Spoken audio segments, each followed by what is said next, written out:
Save किया था ना? मैं सिर्फ इसलिए गया था क्योंकि उसने मुझे कॉल किया, that's it. But listen तो. Save it for someone else. जिंदगी में सेव करना जरूरी है, मगर जब बात पैसों की हो, सिर्फ सेविंग से काम नहीं चलेगा। इक्विटी म्यूचुअल फंड्स में इन्वेस्ट कीजिए और अपने सेविंग्स को आगे बढ़ने का मौका दीजिए। Mutual fund investments are subject to market risks. Read all scheme-related documents carefully.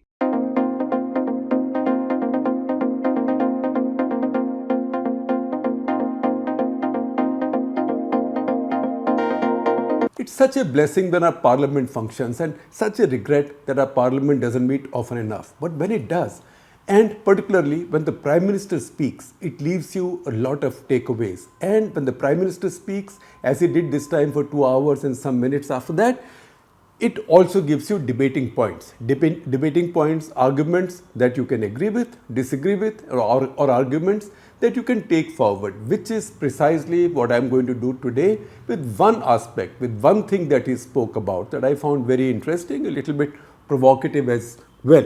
Just give me half a minute before I cut to the heart of the matter that's under debate today.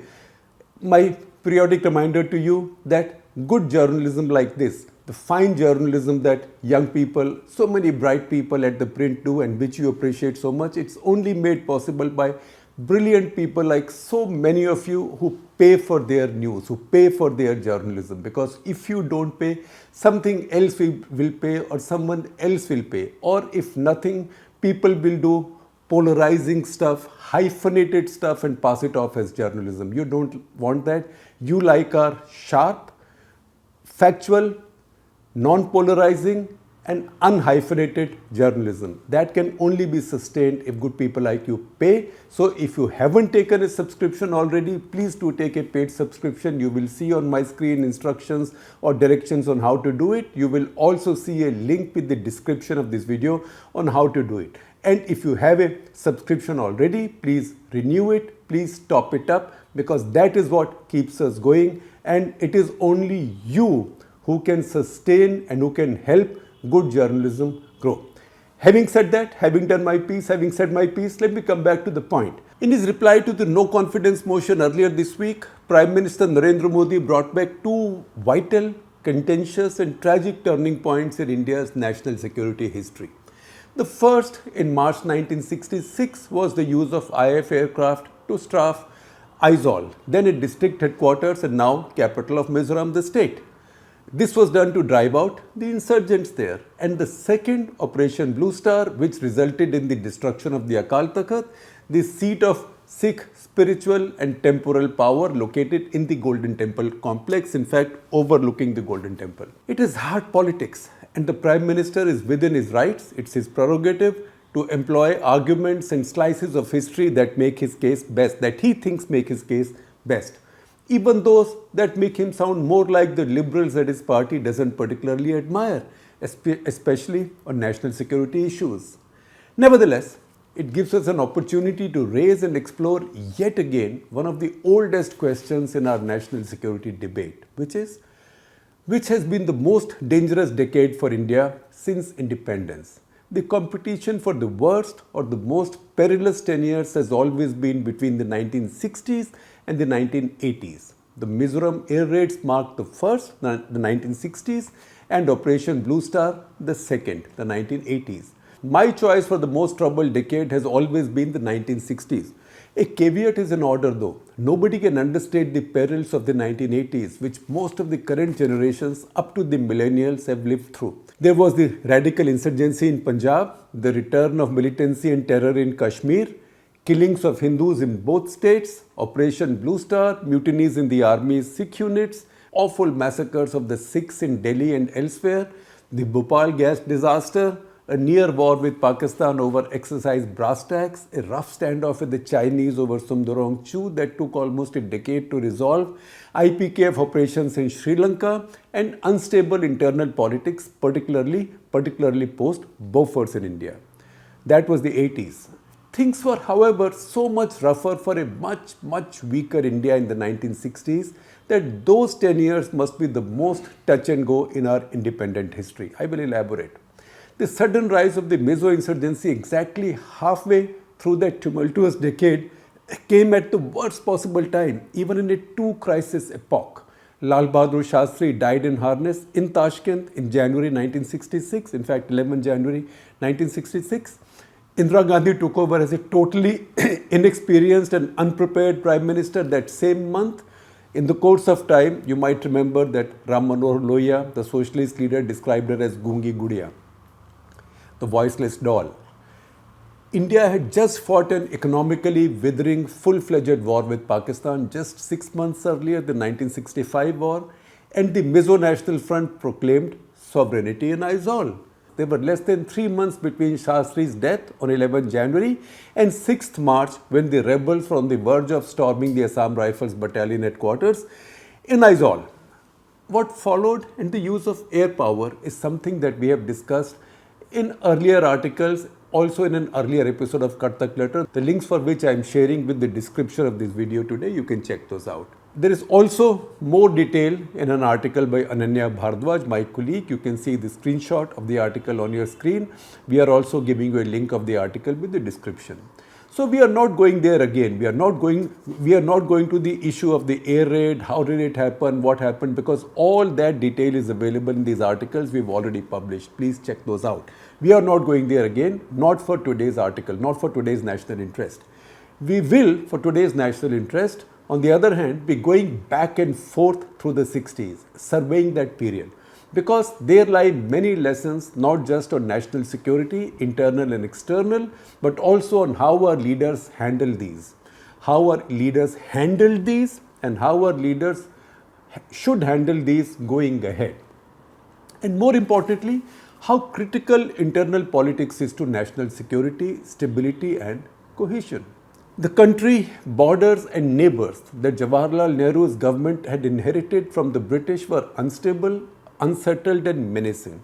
While Pakistan was already a military enemy from 1947, China had begun to loom on the strategic horizon within a decade.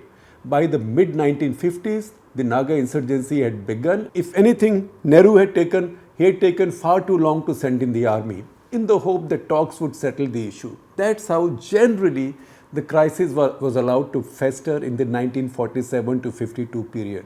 By 1957, the fight was on, and in fact, the first concerted efforts to resettle Naga tribal people from distant and isolated hamlets into quote-unquote secure villages close to army units had begun. Now that was an idea that Indian army had borrowed from the British with their experience with Malayan insurgency, because they had done something like that there. That look, insurgents are scattered all over, they depend on the local population to feed them, to harbor them, to hide them, to give them shelter, so take them away, basically take the fish away from water. The same atrocious policy was followed in Nagaland as well under Jawaharlal Nehru's watch. This was the original atrocity in the name of creating what later came to be known as quote-unquote protected and progressive villages, PPVs. Terrible excesses and human rights abuses occurred, although the order of the day issued by then Army Chief of Staff said exactly the opposite.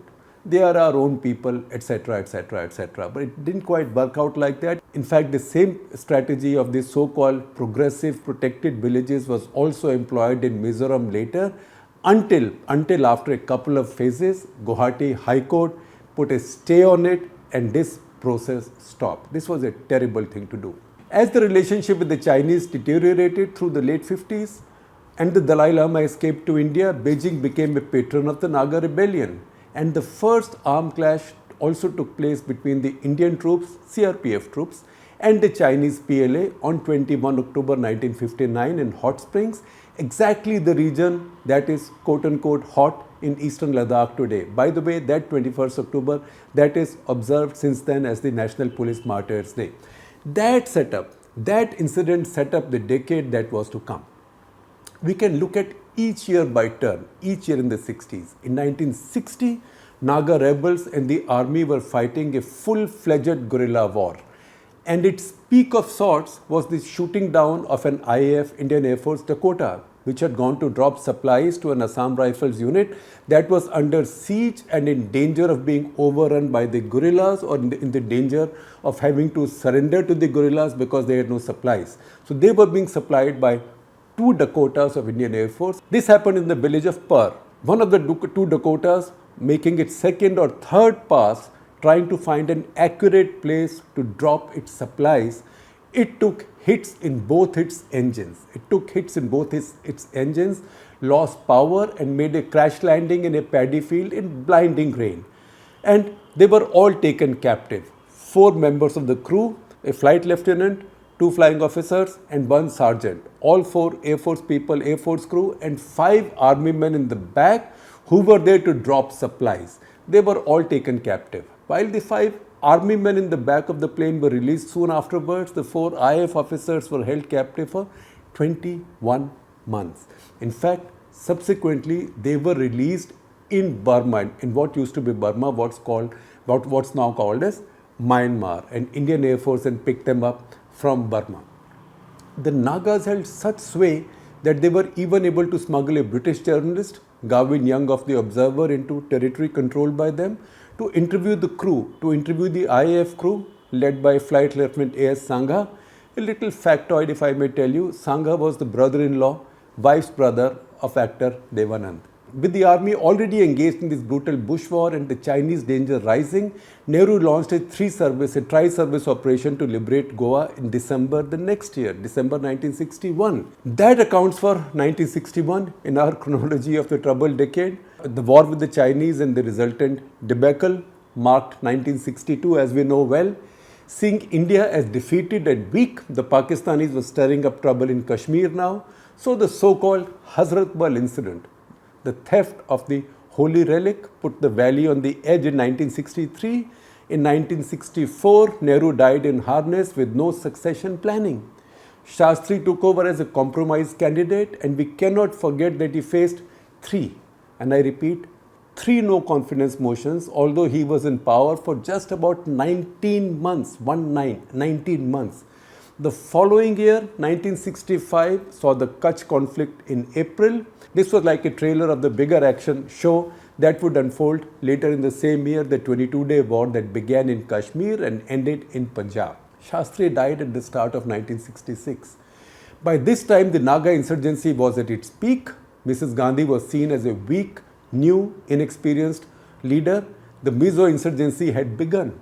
There was much other trouble underlying the national crisis then. The Punjabi Suba movement always had a radical fringe. In 1966, a compromise was made and Punjab was split on linguistic basis, and that's when Haryana came into being. But not before leaders like Master Tara Singh and Sant Fateh Singh and later Darshan Singh Feruman led multiple fasts and protests destabilizing the region. It was also still the period when Dravidian politics had a strong separatist impulse. This was affirmed to me forthrightly by M. Karunanidhi in a 2-part Walk the Talk interview on NDTV. In fact, I asked him quite hesitatingly that I have heard you were called a separatist in the 60s. He said, no. I wasn't just called a separatist in the 60s. I was a separatist in the 60s. Then, of course, he explained how did the Dravid movement give up that separatism and join Indian nationalism. He said, because we were smart people, we looked at what the Chinese had done, we looked at what the Pakistanis had done at the wars, and we realized that we were living in a dangerous neighborhood, and if we wanted sovereignty, if the Tamil people wanted sovereignty, then the wisest thing to do was to have it as shared sovereignty in a much larger nation called India. That's why in 1967, the Dravid movement was represented by DMK in the elections.